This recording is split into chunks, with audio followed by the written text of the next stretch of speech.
지금 민주당은 이제 전당대회를 해서 0.59% 차이로 송영길 대표 체제를 출범을 시켰어요. 그러면서 이 인사청문회 건이 있었고 지금 부동산 조정 문제가 지금 논의되고 있잖아요.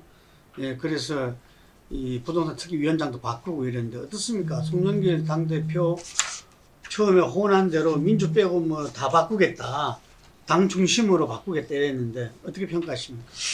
뭐 의혹은 상당히 그러니까 지금 높았지만 그건 현실이라는 것 자체를 무시할 수가 없지 않습니까? 그러니까 네. 지금 대통령이 지금 그러니까 현직 대통령이 지금 버티고 있는 상황이기 때문에 그리고 지금 현직 대통령이 과거의 대통령과는 달리 그래도 뭐 지지율이 많이 하락하긴 했지만 그래도 30% 이상의 지지율을 꾸준히 지금 갖고 보여주고 있다. 그리고 또 지금 또 이 여권 전체적으로는 2007년 트라우마가 분명히 있습니다. 2007년도에 당시 그러니까 우리당이 깨지면서 상당히 그때 그 정동영 후보가 만들었던 대통합민주신당 거기에 대해서 또 당시 현직 대통령이었던 노무현 대통령이 상당히 강하게 비판하고 그러면서 당청 간의 갈등과 분열이 사상 최악의 패배를 갖고 왔거든요. 그런 부분들에 대해서는 지금 뭐 친문이다 비문이다 그걸 다 따지지 않고 2007년 형태로 가서는 안 된다는 생각은 분명히 갖고 있어요. 그렇기 때문에 말만 입만 열었다 예, 원팀이죠. 원팀을 이야기할 수밖에 없는 거예요. 그러니까 지금 대통령이 이 지금 신임 당 지도부하고 만나는 장에 유능하면 당합에서 온다고 그랬거든요.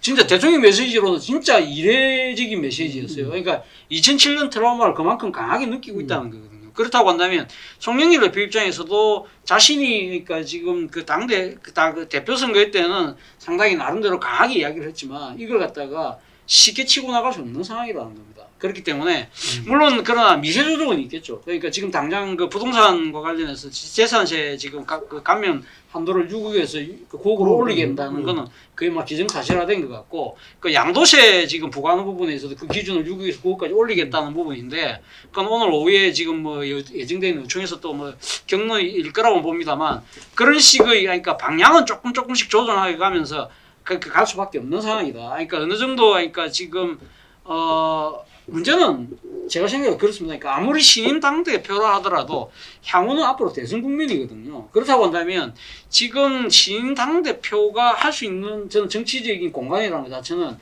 올해 9월 달까지다. 9월 지나고 나서 내년 3월 대선까지는 사실상 송영길 대표는 거의 저는 이 지금 9월까지도 아닌 것 같아요. 경선이 시작되면은 그러니까, 자기들 말로 50일 남았대요. 그러니까 그렇게 되니까 사실 송영길 지도 체제가 지금 얼마 안 남아 있거든요. 그렇기 때문에 힘을 쓸 수가 없는 거죠. 그러니까 제가 드리고 싶은 이야기는 뭐냐면 결국은 지금 당청 관계의 부분은 결국 민주당이 대선 후보가 누구 다니냐 이 사람의 결정에 따라서 그 사람의 생각, 대선에 대한 윤리, 전략 이런 차원에서 당선관계가 재형성되는 것이지 송영길 대표 체제에 대한 우리가 당선관계를 평가한다는 것 자체는 저는 사실은 좀 별로 의미가 없다는 생각이 든다는 거죠. 제가 들은 이야기는 그 이번 전당대회 결과를 보고 이재명 쪽에서 이렇게 판단을 할 때 본인은 어쨌든 간에 상당히 정책 기조가 차별화돼 있잖아요.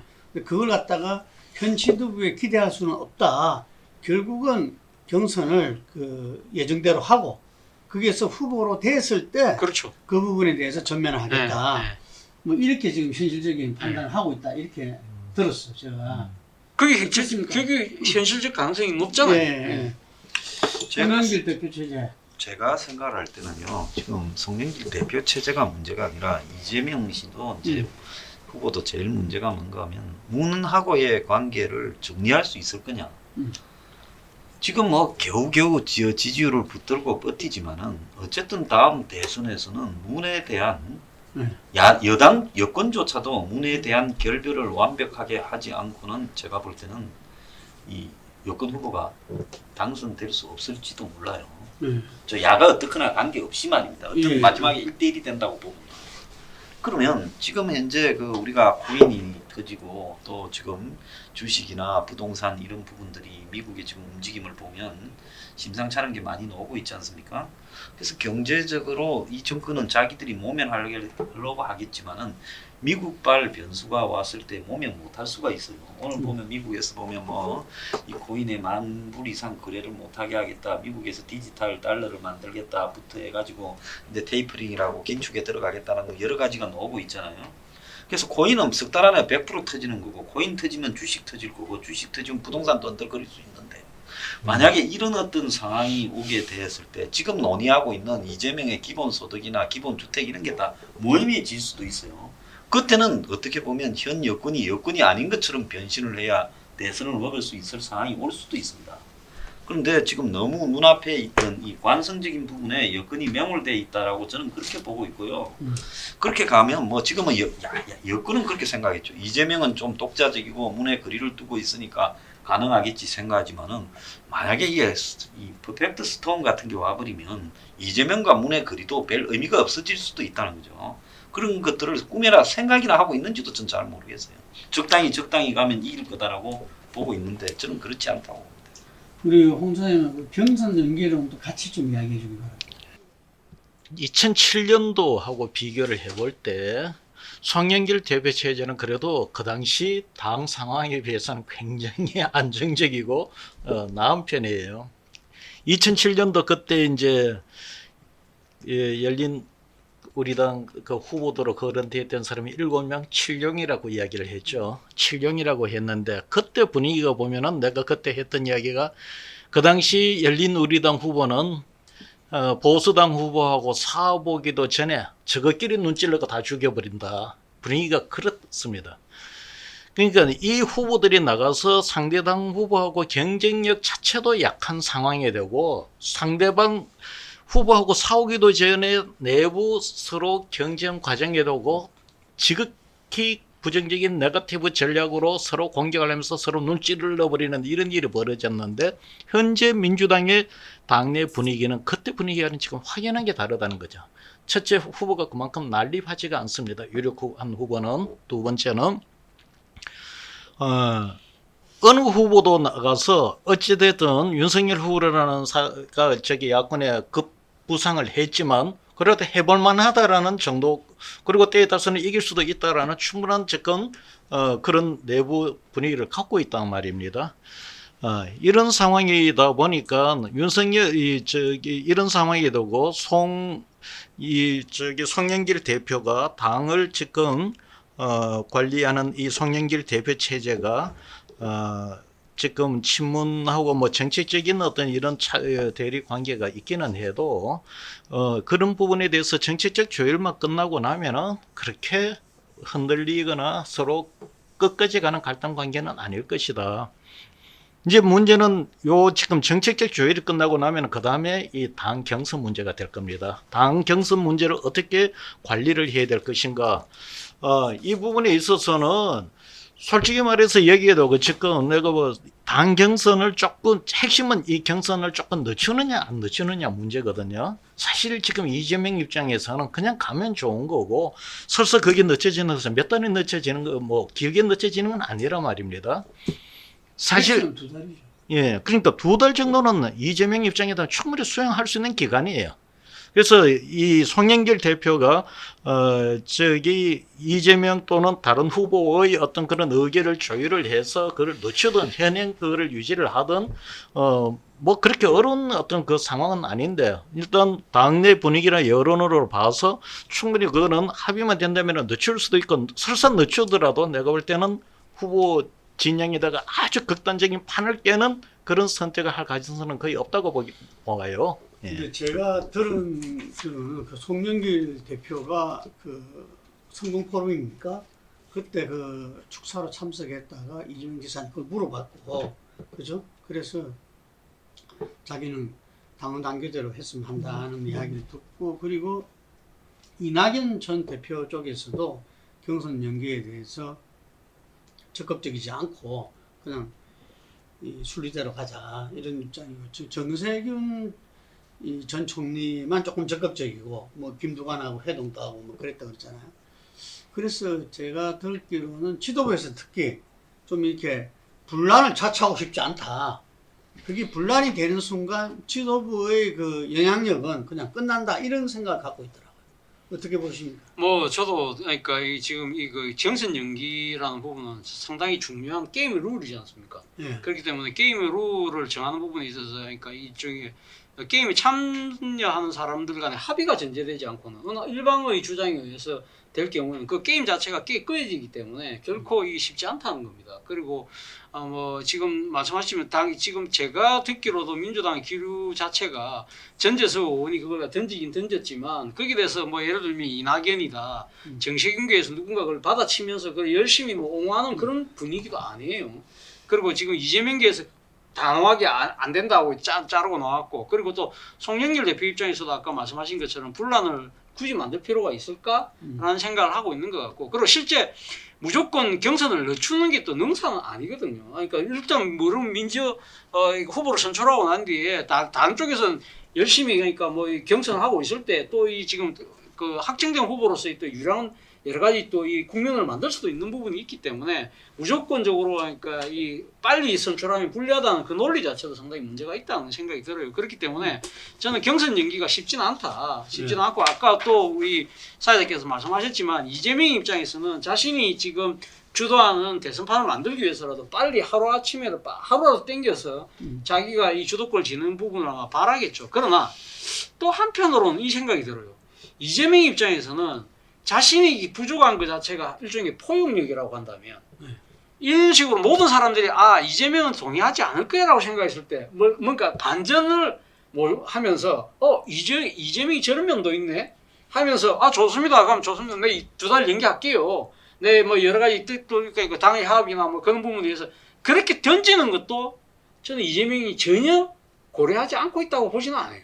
유인태 전 국회 사무총장이 그렇게 조언했죠. 예. 저 뭐 그런 부분들도 상당히 그러니까 저희 정치적 상상력이 아니라 예를 들면 전체적인 그러니까 여건의 총체적인 그러니까 단합력을 끌어내기 위한 것은 오히려 차라리 2달을 늦추는 것이 오히려 자기에게 득이 될 수 있다는 생각도 해봄직하다는 거죠.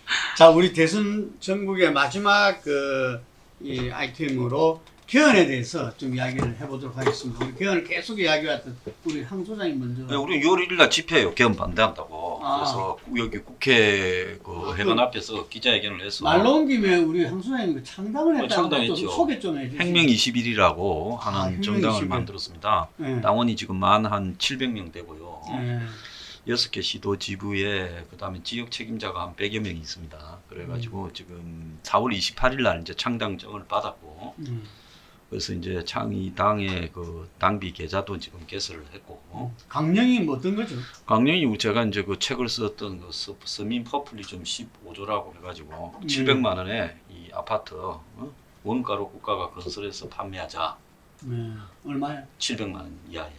서울은 700만 원, 지방에서부터 싸게. 평당. 예, 그 나는 그 원가 검증을 했죠. 그리고 이제 이 요양 분야라든지 이 사교육을 공교육 안에 흡수해서 이 B급 2부 교사들을 대거 국가가 한 100만 명 이상 채용하자. 요양 분야하고 노인 요양. 그리고 이제 더 나아가서 이 외국인 노동자들은 정리하자. 예? 외국인 노동자들은 정리하자. 정리하자고. 내보내자. 다시 예, 지금 300몇 만을 육박하는데 국내에 일자리 없다. 그래서 국가가 50만 원, 100만 원 정도의 근로 장려금을 줘가지고 한국 사람이 그 자리에 일하게 하자. 그리고 이제 뭐 그런 내용들입니다. 그래서 뭐 하자면 그것도 없고. 그래서 저희들 입장에서는 개헌이 뭐 어떤 여야의 이득 관점이 아니라 기득권 세력이 개헌을 한다면 무조건 그것은 이원 집정부제 개헌으로 가게 될 거고 그 이원 집정부제 개헌 사이에서는 기득권이 더 심화된다고 봅니다. 대통령제도 문제가 있지만은요. 그렇기 때문에 이 개헌이라는 것은 이런 식으로 할 게 아니라 앞으로 5년, 10년에 걸쳐서 충분한 논의를 하고 해야 된다.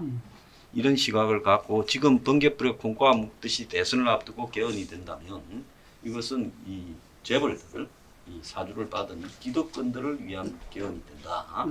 그리고 국가 안보에도 위태로워 질 수 있다. 이 국군 통수권이나 이런 것들이 문제가 돼서 그래서 반대로 결론을 짓고 6월 1일 날 국회에서 이 토론회를 한다고 나왔길래 국회 앞에서 기자회견을 하고 그 다음에 저 국민의당 앞에서 국민의당만 안 도와주면 개헌 안 될 거 아닙니까?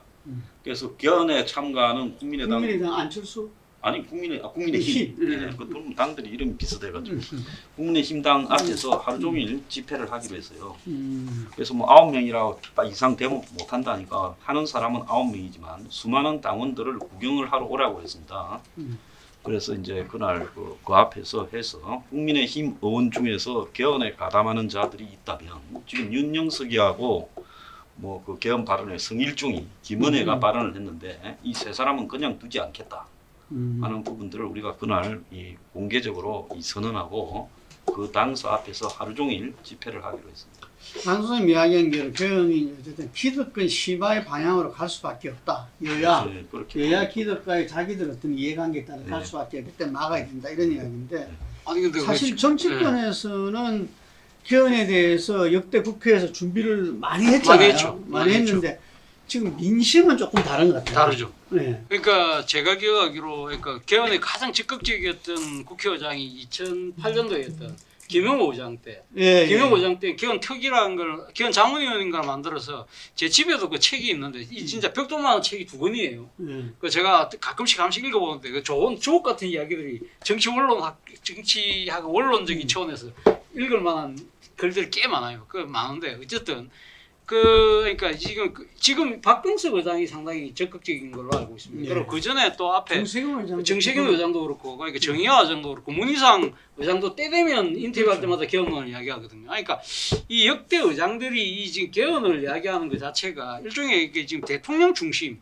재앙직 대통령제를 타파하자는 그런 쪽에 아마 초점이 맞춰져 있기 때문에 그렇다면 재앙직 대통령제 안에서 가장 그러면 손해보는 정치 세력은 소위 말해서 의회에 걸리거든요. 그렇기 때문에 의회의 수장들 입장에서는 그런 이야기를 할 수밖에 없는 아마 그런 처지가 있다는 생각도 좀 들긴 들고 그리고 또 하나는 재앙직 대통령의 권력 폐해가 상당히 많잖아요. 그 2016년도 탄핵 국면도 우리가 분명히 봤던 거고요. 그리고 또 사실은 2016년도 촛불에 나왔던 이 시민들이 가장 많이 그러니까 주장했던 건 주권 재민인데 주권 재민을 가장 실현할 수 있는 권력 구조가 뭘까에 대한 부분 고민은 분명히 필요하죠. 그런데 저는 지금 황 소장께서 6월 1일 날 개헌 반대 집회를 한다는데 저는 사실 6월 1일 날 개헌 세미나 하는 줄은 몰랐는데 오늘 그 이야기 듣고 제가 처음 알았는데 오히려 개헌 세력들을 힘 실어주는 그런 효과가 나타나지 않을까 생각이 들어요. 왜냐하면 못할 거예요. 겁이 났어. 왜냐하면 저는 사실은 지금 국면에서의 저는 사실은 개헌론자입니다. 개헌론자인데 지금 상황에서의 개헌론은 바람직하지도 않고 되지도 않을 거라는 생각이 들어요. 지금 저는 그런 생각을 하거든요. 그러니까 개헌을 하려고 하면 새로운 정권을 만든 세력이 초창기에 돼요.